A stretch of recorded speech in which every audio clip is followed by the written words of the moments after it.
What is going on, guys? Welcome back to the channel. It's Professor Anime. Welcome back to another video. In today's video, guys, I'm here to bring you all my review of Mayoiga episode 9. So let's get this started. So with this week's episode of Mayoiga, many people have been saying, oh, Mayoiga has been getting a lot better now. I cannot believe, that we finally got a good episode.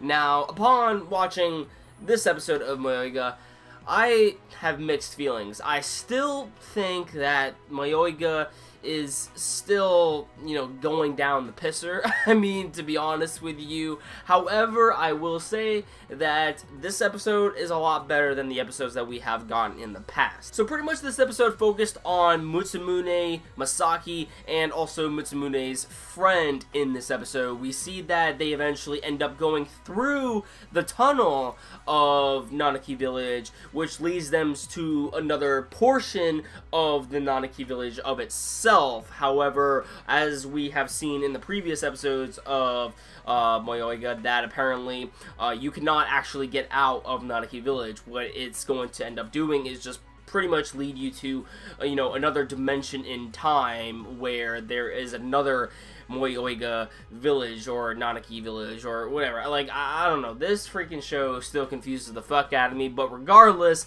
we have it to where they eventually get to the other side of the tunnel and they come across this tombstone before they end up coming across another village. And what is written on this tombstone, it's carved in saying, "To Masaki, if you want to progress any further, accept Nanaki." Now, I'm pretty positive that Reiji, which is Masaki's brother, ended up pretty much writing that on the tombstone to pretty much relay a message to Masaki if she were ever to find it. And this also ends up giving a hint as to how exactly, I guess, they can end up escaping Nanaki Village in the first place. Because if you enter Nanaki Village, once you are in this village, it pretty much brings about a curse which will end up bringing up your most inner, darkest fears. However, with this message, I believe that if, since it says if you want to progress any further, which is to, get out of the village in the first place,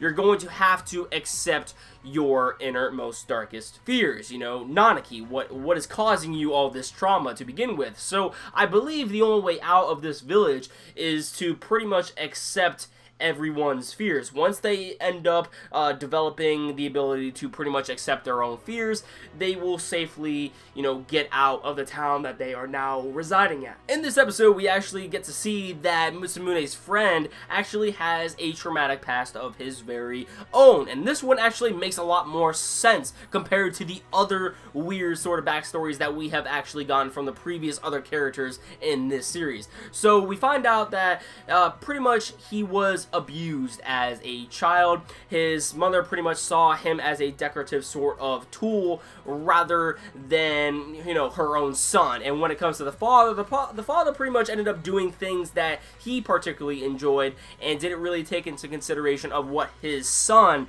ended up enjoying. And when the son ended up trying to oppose his parents, he was then thrown into the attic with his senile grandmother. And yeah, being in a dark attic with a old lady, yeah, that's gonna have an effect on you. And then, of course, by the end of this episode, we have it to where pretty much we see the three group of girls end up getting attacked by the other Jack, which happens to be the serial killer Jack.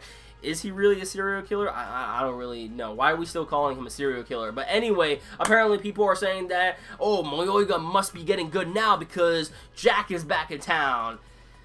Yeah, it's kind of too late for that in my personal opinion. But yeah, that's pretty much what we see at the end of this episode. Oh, and also Jack ends up getting punched by some random stranger who apparently none of the other characters have seen. And I personally believe that this is in fact Reiji, which is Masaki's brother. It looks like he has finally made his way across to the other portion of the Nanaki village in which Masaki was at. However, Masaki and Mutsumune are actually on the other side now. So yeah, that poses a problem. So yeah, that about does it for my review of Mayoiga. Let me know in the comments down below on what you thought about this episode. And of course, if you like this video, give it a like And if you want to stick up to date to my future content on this channel, please hit that red subscribe button below, and you will never miss a video from me. That about does it for this video, guys. I gotta get going on my next review, which is Kisniver, so stay up to date on that, and I will catch you all in the next video.